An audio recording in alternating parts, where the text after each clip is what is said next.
ಎಲ್ರಿಗೂ ನಮಸ್ಕಾರ ಸ್ನೇಹಿತರೆ. ನಾನು ಆಲ್ರೆಡಿ RCB ವಿನ್ನಿಂಗ್ ಆಗಿದ್ರ ಬಗ್ಗೆ ಮತ್ತೆ ಸರ್ಕಾರದ ಡಿಸಿಷನ್ಸ್ ಬಗ್ಗೆ ನಾನು ಆಲ್ರೆಡಿ ಒಂದು ವಿಡಿಯೋದಲ್ಲಿ ಹೇಳಿದೆ. ಯಾವ ರೀತಿ ಹೇಳಿದೀನಿ ಅನ್ನೋದನ್ನ ನೀವು ಕೂಡ ನೋಡಬಹುದು.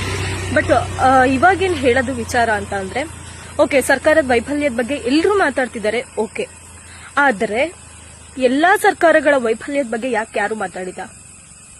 ಇವಾಗ ಕರ್ನಾಟಕ ರಾಜ್ಯ ಸರ್ಕಾರದ ವಿಫಲತೆಯ ಬಗ್ಗೆ ಮಾತಾಡುವಂತಹ ನೀವು ಮಹಾಕುಂಭಮೇಳದಲ್ಲಿ ಅಷ್ಟು ಜನ ಸತ್ತಾಗ ಮತ್ತೆ ಅಷ್ಟೊಂದು ಸಾವಿರಾರು ಜನ ಪ್ರವಾಸಿಗರು ಪ್ರತಿದಿನ ಓಡಾಡುವಂತಹ ಸ್ಥಳಗಳಲ್ಲಿ ಯಾಕೆ ಸೆಕ್ಯೂರಿಟಿನ ಇಟ್ಟಿರ್ಲಿಲ್ಲ ಅನ್ನೋದ್ರ ವಿಚಾರದ ಕುರಿತು ಏನಾದ್ರೂ ಇವಾಗ ವಾಯ್ಸ್ ರೈಸ್ ಮಾಡ್ತಿದಾರಲ್ಲ ಪ್ರತಿಯೊಬ್ರು, ಆಪೋಸಿಷನ್ಸ್ ಪಾರ್ಟಿ ಆಗಿರ್ಬೋದು ಅಥವಾ ಬೇರೆಯವರು ಯಾರ್ಯಾರು ಮಾತಾಡ್ತಿದ್ದಾರೆ, ಇದೇ ತರ ಅವಾಗ್ಲೂ ಕೂಡ ಮಾತಾಡ್ಬೇಕಿತ್ತಲ್ವಾ? ಯಾಕೆ ಒಂದು ಪಕ್ಷಕ್ಕೊಂದು ಇನ್ನೊಂದು ಪಕ್ಷಕ್ಕೆ ಇನ್ನೊಂದು ಮಾಡ್ತಾ ಇರೋದು? ಅದ್ರ ಅವಶ್ಯಕತೆ ಇಲ್ಲ. ಮಾಡಿದ್ರೆ ಎಲ್ರಿಗೂ ಒಂದೇ ತರ ಇರಬೇಕು, ಇಲ್ಲಾಂದ್ರೆ ಯಾರು ಕೂಡ ಮಾತಾಡಕ್ ಹೋಗ್ಬಾರ್ದು. ನೀವು ಸೆಂಟ್ರಲ್ ಗವರ್ಮೆಂಟ್ ಇಂದು ವೈಫಲ್ಯತೆ ಬಗ್ಗೆ ಮತ್ತೆ ಯಾವುದು ಮಹಾಕುಂಭಮೇಳದ ಬಗ್ಗೆನೂ ಇದೇ ತರ ಮಾತನಾಡಿದ್ರೆ ಎಲ್ರೂ ಕೂಡ ಎಚ್ಚೆತ್ಕೊಳ್ತಾ ಇದ್ರು. ಎಲ್ರಿಗೂ ಒಂದು ನ್ಯಾಯದ ಪರವಾಗಿ ಮಾತಾಡೋ ತರ ಇರ್ತಾ ಇತ್ತು. ಬಟ್ ಎಲ್ರು ಏನ್ ಮಾಡ್ತಿದ್ದಾರೆ?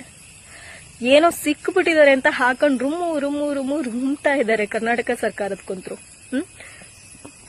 ಇವಾಗ ಇವ್ರೇನು ಒಳ್ಳೇದ್ ಮಾಡಿದ್ದಾರೆ ಅಂತ ಹೇಳ್ತಿಲ್ಲ, ಬಟ್ ಇವ್ರ ಮೇಲೆ ಯಾವ ರೀತಿ ಎಲ್ರೂ ಮಾತಾಡ್ತಿದ್ದಾರೆ ಅದೇ ತರ ಮಹಾಕುಂಭಮೇಳದಲ್ಲಿ ನಡೆದಿರುವಂತಹ ಇನ್ಸಿಡೆಂಟ್ ಬಗ್ಗೆ ಮತ್ತೆ ಪಹಲ್ಗಾಮ್ ಅಟ್ಯಾಕ್ ಏನಾಯ್ತು ಅದ್ರ ಬಗ್ಗೆನು ಮಾತನಾಡಿದ್ದಿದ್ರೆ ಅವಾಗ ಮಾಧ್ಯಮದವರು ಕರೆಕ್ಟ್ ಆಗಿದ್ದಾರೆ ಅಂತ ಹೇಳ್ಬೋದಿತ್ತು.